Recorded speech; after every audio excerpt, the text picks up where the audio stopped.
فرمایا ہماری جماعت یاد رکھے کہ یہ معمولی سی بات نہیں ہے، اور صرف زبان سے طوطے کی طرح ان الفاظ کا رٹ دینا اصل مقصود نہیں ہے،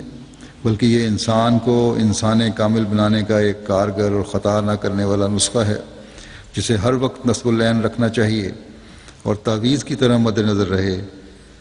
اس آیت میں 4 قسم کے کمالات کے حاصل کرنے کی التجا ہے۔ اگر یہ ان 4 قسم کے کمالات کو حاصل کرے گا تو گویا دعا مانگنے اور خلق انسانی کے حق کو ادا کرے گا، اور ان استعدادوں اور قوا کے بھی کام میں لانے کا حق ادا ہو جائے گا جو اس کو دی گئی ہے۔ صراط الذین انعمت علیہم میں جو 4 معیار ہیں، نبی ہے، صدیق ہے، شہید ہے اور صالح، تو یہ معیار ہیں۔ فرمایا کہ پھر آگے فرماتے ہیں کہ میں یہ بھی تمہیں بتانا چاہتا ہوں کہ بہت سے لوگ ہیں جو اپنے تراشے ہوئے وظائف اور اوراد کے ذریعے سے ان کمالات کو حاصل کرنا چاہتے ہیں، لیکن میں تمہیں کہتا ہوں کہ جو طریق حضرت صلی اللہ علیہ وسلم نے اختیار نہیں کیا وہ محض فضول ہے۔ حضرت صلی اللہ علیہ وسلم سے بڑھ کر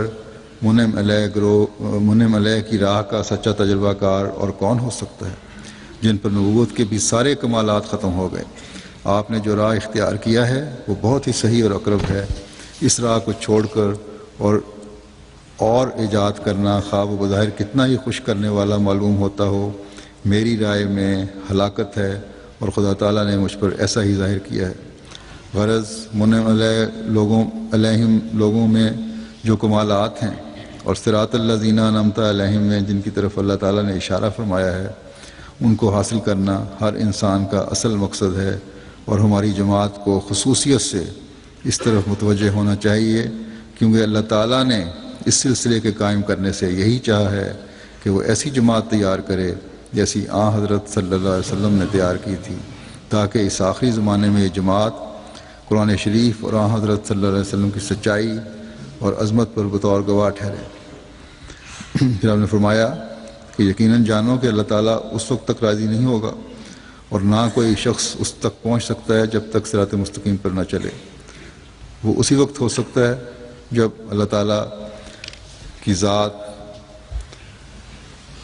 اور صفات کو شناخت کرے اور ان راہوں اور ہدایتوں پر عمل درآمد کرے جو اس کی مرضی اور منشا کے موافق ہیں۔ جب یہ ضروری ہے تو انسان کو فرمایا کہ جب یہ ضروری ہے تو انسان کو چاہیے کہ دین کو دنیا پر مقدم رکھے۔ پھر اس دعا کی وسعت کے بارے میں فرماتے ہیں کہ دعا کے بارے میں یاد رکھنا چاہیے کہ اللہ تعالیٰ نے سورہ فاتحہ میں دعا سکھلائی ہے، یعنی اہدنا الصراط المستقیم صراط الذین انعمت علیہم۔ اس میں 3 لحاظ رکھنے چاہیے۔ ایک یہ کہ تمام بنی نوع کو اس میں شریک رکھے، جب یہ دعا کر رہے ہو تو کل انسانیت کو اس میں شریک کرو کہ اللہ تعالیٰ ان کو بھی ہدایت صراط مستقیم پہ چلائے اور ہدایت دے، اور ان کو بھی انعامات میں شامل کرے۔ پھر دوسرے نمبر پہ تمام مسلمانوں کو، ان کو بھی شامل کرو۔ پھر تیسرے ان حاضرین کو جو جماعت نماز میں داخل ہیں، جب مسجد میں نماز پڑھ رہے ہیں تمہارے ساتھ، ان کو اپنے ساتھ شامل کرو اس دعا میں۔ بس اس طرح کی نیت سے فرمایا، بس اس طرح کی نیت سے کل نوع انسان اس میں داخل ہوں گے، اور یہی منشا خدا تعالیٰ کا ہے، کیونکہ اس سے پہلے اسی صورت میں اس نے اپنا نام رب العالمین رکھا ہے، جو عام ہمدردی کی ترغیب دیتا ہے، جس میں حیوانات بھی داخل ہیں۔ پھر اپنا نام رحمان رکھا ہے، اور یہ نام نوع انسان کی ہمدردی کی ترغیب دیتا ہے، کیونکہ یہ رحمت انسانوں سے خاص ہے۔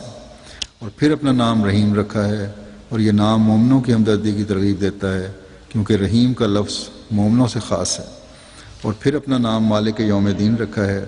اور یہ نام جماعت موجودہ کی ہمدردی کی ترغیب دیتا ہے، کیونکہ یوم الدین وہ دن ہے جس میں خدا تعالیٰ کے سامنے جماعتیں حاضر ہوں گی۔ اسی تفصیل کے لحاظ سے اہدنا الصراط المستقیم کی دعا ہے۔ بس اس قرینے سے معلوم ہوتا ہے کہ اس دعا میں تمام نوع انسانی کی ہمدردی داخل ہے، اور اسلام کا اصول یہی ہے کہ سب کا خیر خواہ ہو۔ فرمایا آیت اہدنا الصراط المستقیم میں اشارہ ہے، اور اس امر پر ترغیب دلائی گئی ہے کہ صحیح معرفت کے لیے دعا کی جاوے۔ گویا کہ اللہ تعالیٰ ہمیں تعلیم دیتے ہوئے فرماتا ہے کہ تم اللہ تعالیٰ سے دعا کرو کہ وہ اپنی صفات کی ماہیت تمہیں دکھائے اور تمہیں شکر گزار بندوں میں سے بنا دے، کیونکہ پہلی قومیں اللہ تعالیٰ کی صفات، اس کے انعامات اور اس کی خوشنودی کی معرفت سے اندھا ہونے کے بعد ہی گمراہ ہوئی ہیں۔ انہوں نے اپنی زندگی کے دن ایسے اعمال میں ضائع کر دیے جن اعمال نے انہیں گناہوں میں اور بھی آگے بڑھا دیا، بس ان پر خدا کا غضب نازل ہوا اور ان پر خواری مسلط کر دی گئی اور وہ ہلاک ہونے والوں میں شامل ہو گئے۔ اللہ تعالیٰ نے اپنے کلام غیر المغضوب علیہم میں اسی کی طرف اشارہ فرمایا ہے۔ سیاق کلام سے معلوم ہوتا ہے کہ اللہ تعالیٰ کا غضب انہی لوگوں کا رخ کرتا ہے جن پر اس غضب سے پہلے اللہ تعالیٰ نے انعام کیے ہوں۔ بس یہ بڑی غور کرنے والی چیز ہے، فرمایا کہ غضب انہی پہ ہوتا ہے جن پر اللہ تعالیٰ نے انعام کیے ہوں۔ بس اگر انسان سمجھے کہ مجھ پر اللہ تعالیٰ کے اتنے انعامات ہیں تو اس کو بہت زیادہ ڈر کے رہنا چاہیے۔ فرمایا پس اس آیت میں مغضوب علیہم سے مراد وہ لوگ ہیں جنہوں نے ان نعمتوں اور برکتوں کے بارے میں جو اللہ تعالیٰ نے خاص طور پر انہی پر نازل فرمائی تھیں اس کے احکام کی نافرمانی کی، اپنی خواہشات کی پیروی کی اور انعام کرنے والے خدا اور اس کے حق کو بھول گئے اور منکروں میں شامل ہو گئے۔ اسی طرح ضالین سے وہ لوگ مراد ہیں جنہوں نے صحیح رستے چلنے کا ارادہ تو کیا لیکن صحیح علوم، روشن اور حقیقی معارف اور محفوظ رکھنے والی اور توفیق بخشنے والی دعائیں ان کے شامل حال نہ ہوئیں، بلکہ ان پر توہمات غالب آ گئے اور وہ ان کی طرف جھک گئے، جیسا کہ میں نے بتایا کہ آج کل بعض مسلمانوں کا بھی یہی حال ہے۔ فرمایا کہ اپنے صحیح راستوں سے بھٹک گئے اور سچے مشرق کو بھول گئے، بس وہ گمراہ ہو گئے اور انہوں نے اپنے افکار کو واضح اور کھلی سچائی کی چراگاہوں میں نہیں چھوڑا، اور ان کے افکار، ان کی عقلوں اور نظروں پر تعجب ہے کہ انہوں نے خدا تعالیٰ اور اس کی مخلوق پر وہ کچھ جائز قرار دے دیا جس کو فطرت صحیحہ اور قلبی انوار ہرگز قبول نہیں کرتے۔ وہ نہیں جانتے کہ شریعتیں دراصل طبائع کی بطور علاج خدمت کرتی ہیں اور طبیب طبیعت کا معاون ہوتا ہے نہ اس کا مخالف۔ بس افسوس ہے کہ یہ لوگ صادقوں کی راہ سے کتنے غافل ہیں۔ یہ بھی عربی ترجمہ ہے کرامات الصادقین کا۔ بس یہ لوگ جنہوں نے اس زمانے کے امام کو نہیں مان رہے، اس مسلم کو نہیں مان رہے، وہ بھی بھٹکے ہوئے ہیں۔ اللہ تعالیٰ ہمیں خالص ہو کر اپنے حضور دعا کرنے والا بنائے، ان لوگوں میں سے کبھی نہ بنائے جو ہدایت کے بعد پھر اللہ تعالیٰ کے غضب کے مورد بنتے ہیں،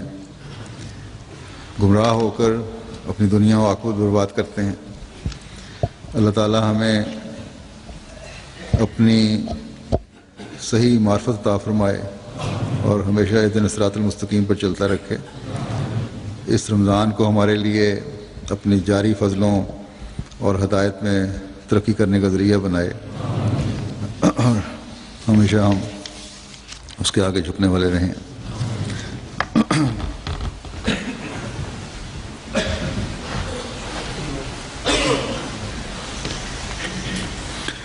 الحمد للہ نحمدہ ونستعینہ ونستغفرہ ونؤمن بہ ونتوکل علیہ ونعوذ باللہ من شرور انفسنا ومن سیئات اعمالنا من يهده الله فلا مضل له ومن يضلل فلا هادي له ونشهد أن لا إله إلا الله ونشهد أن محمدا عبده ورسوله عباد اللہ رحمکم اللہ ان اللہ یأمر بالعدل والإحسان وإیتاء ذی القربى وينهى عن الفحشاء والمنكر والبغي يعظكم لعلكم تذكرون اذكروا الله يذكركم وادعوه يستجب لكم ولذكر الله أكبر.